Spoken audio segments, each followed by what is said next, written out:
bienvenidos a esta sección de Chisme con Acento. Para quienes no me conocen, yo soy Damaris. Como algunos de ustedes ya saben, soy mexicana, soy creadora de contenido gastronómico y tengo una novela publicada. En mis videos de cocina es común recibir comentarios y halagos acerca de mi español, de la forma en la que hablo español, haciendo referencia al hecho de que tengo bastante tiempo viviendo fuera de México. Me gusta aclarar que no tengo gran mérito. Yo crecí en México, estudié mi carrera universitaria en México, viví en mi hermoso país hasta los 26 años. Mi marido es mexicano, entonces en casa se habla español todo el tiempo y mi trabajo pues también es bastante en español, mayoritariamente. También de vez en cuando aparece un que otro policía del lenguaje criticándome por decir bowl en lugar de tazón o cuenco, o por utilizar palabras de español mexicano en lugar de español de España o castellano, digamos. Francamente, amigos, este tipo de comentarios la mayoría de las veces los ignoro porque no están ustedes para saberlo ni yo para contarlo. Pero tengo una maestría en estudios avanzados en literatura española e hispanoamericana y para ganarme el título de maestra en esa especialidad tuve que aprender a interpretar algunos textos de español medieval, que créanme que es bastante diferente al español que hablamos en la actualidad o al castellano que se habla en la actualidad. Por lo cual tengo muy claro que el lenguaje es un ente vivo que se va transformando con el tiempo y que la forma en la que surge el español a raíz del latín y las lenguas ibéricas pues es una cosa única que se dio en su momento y el español mexicano no es menos correcto que el español de Argentina o el mismo español de España.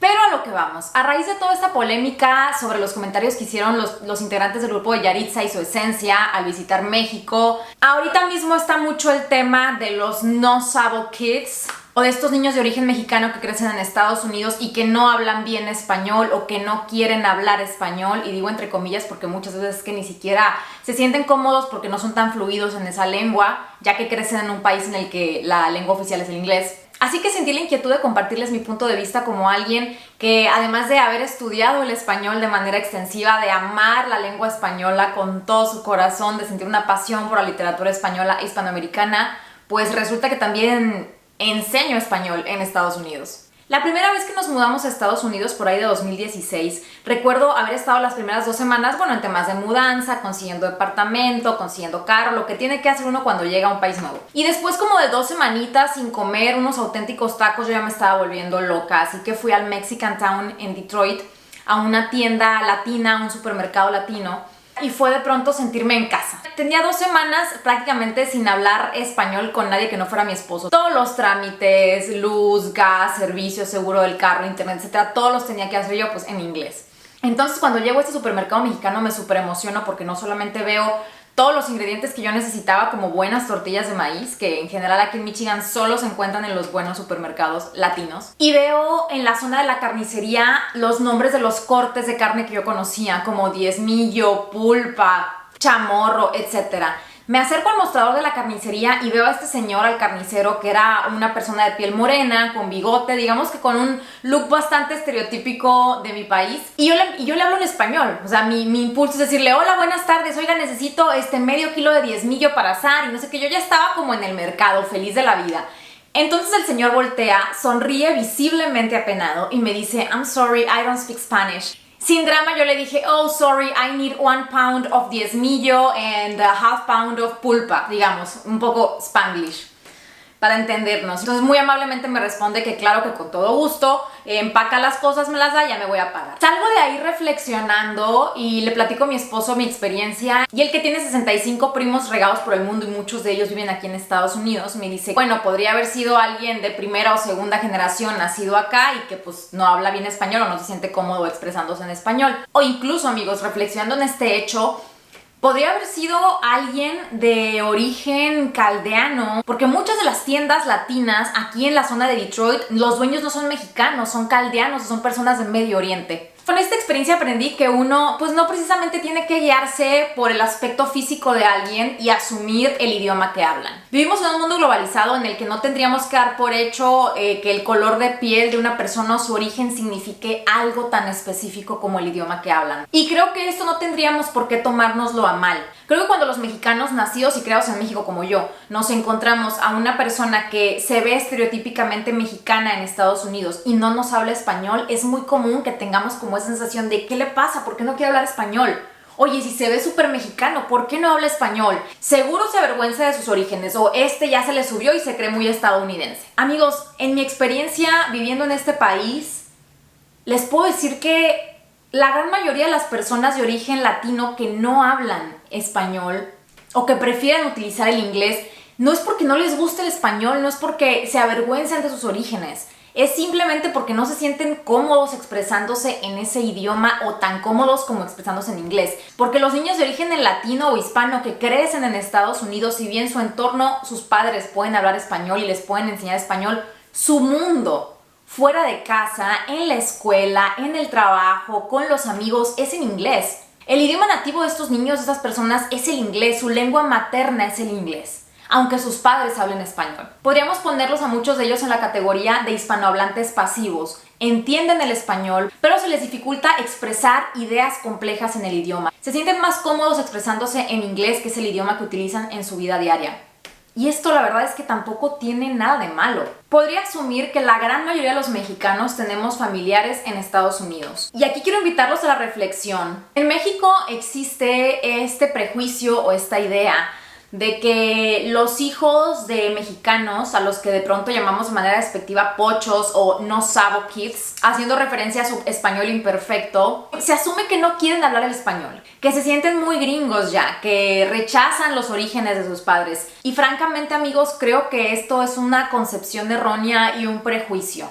Me atrevo a afirmar que la gran mayoría de los mexicanos tenemos familia en Estados Unidos y tuvimos contacto con algunos primos o sobrinos de origen mexicano que crecieron en Estados Unidos. Y cuando los veíamos y se intentaban expresar en español y hacían eso que es tan natural cuando creces en medio de dos culturas, que es mezclar los idiomas, pues nos reíamos de ellos, nos burlábamos. Es súper común en las familias mexicanas ante este tipo de dinámicas decirles: órale, pochito, habla bien español. La típica y espantosa frase de: mira, nomás trae el nopal en la frente pero no quiere hablar español.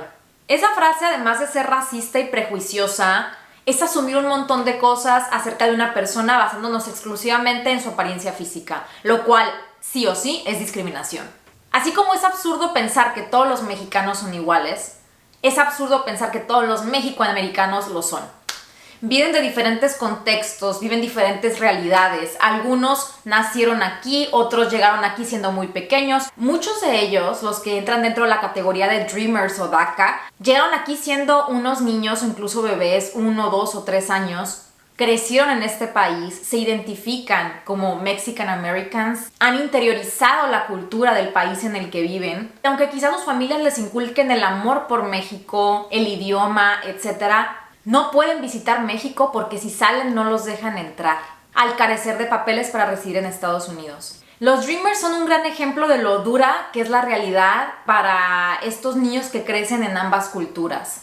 Es cierto que como familias migrantes podemos inculcar el amor por nuestras raíces, por nuestra comida, por nuestra cultura, por el país del que venimos. Pero la realidad es que la identidad de estos niños, hijos de migrantes, va a ser una identidad distinta a la identidad de nosotros que nacimos, crecimos y nos desarrollamos en México.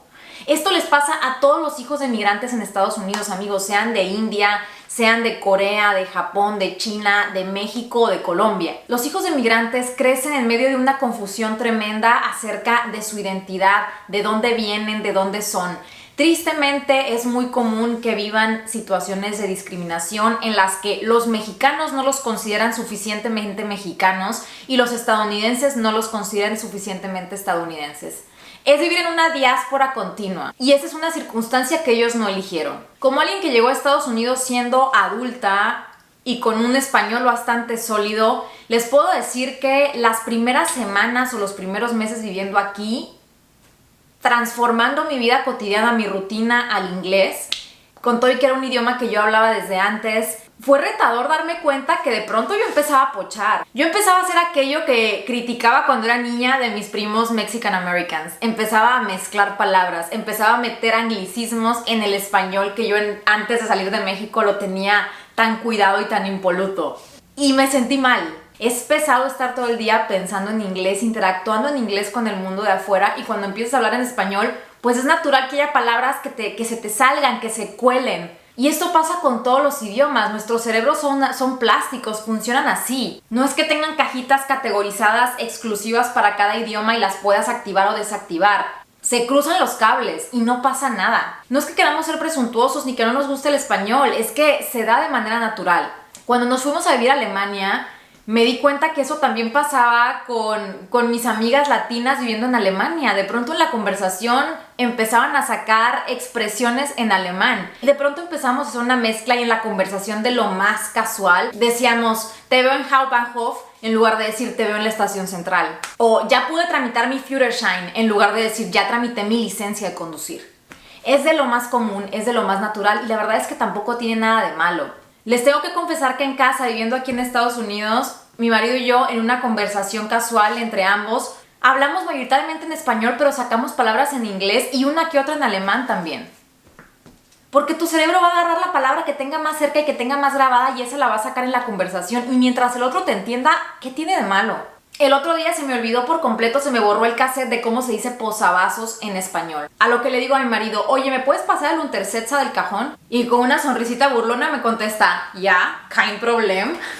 Es parte del proceso natural de adaptar tu mente a diferentes idiomas y de pronto sentirla un poco saturada, porque pasa. Por último, amigos, quiero hacer énfasis en el hecho de que ser mexicoamericano no es fácil. Como dice el personaje de Abraham Quintanilla en la película de Selena, ser mexicoamericano no es fácil. Tienes que ser el más mexicano de los mexicanos y el más gringo de los gringos. Es agotador.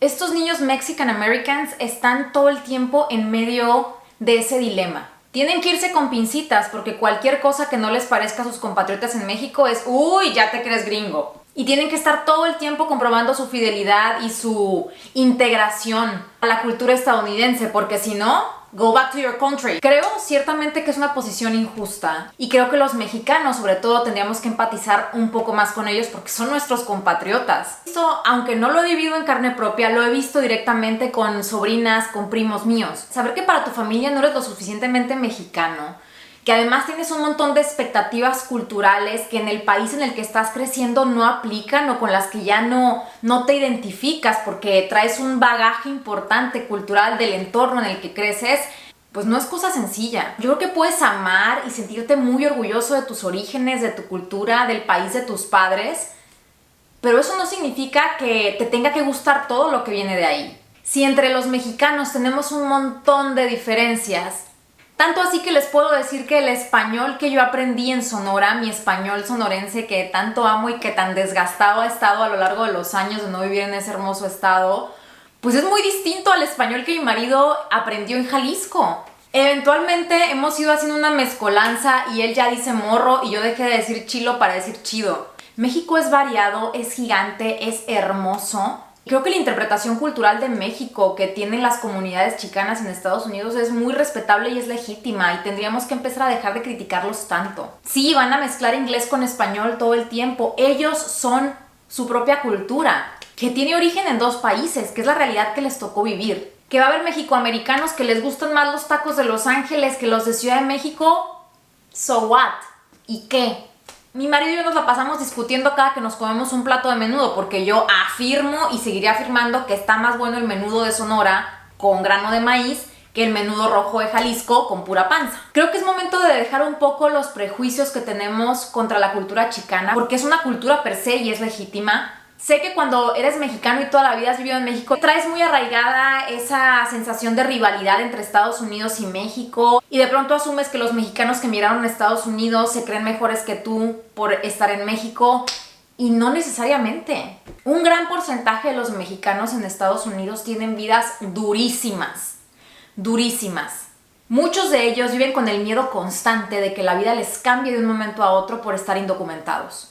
Y un gran porcentaje trabajan durísimo para enviar algo de dinero a sus familias en México. Las remesas representan un porcentaje importantísimo de los ingresos del país y del Producto Interno Bruto de México. Así que creo que es momento de reconocer el mérito de tantos compatriotas viviendo en Estados Unidos pese a las circunstancias adversas y de respetarlos independientemente de que su español no sea perfecto o les gusten más los tacos de Los Ángeles que los de Ciudad de México. Y como amante del español y su literatura, tengo que hacer un reconocimiento a todas esas madres y padres viviendo fuera de sus países hispanohablantes que que luchan contra corriente para que sus hijos hablen español, además del idioma del país en el que viven. Yo sé que no es fácil, pero sin duda creo que en este mundo globalizado hablar un segundo idioma es un regalo enorme.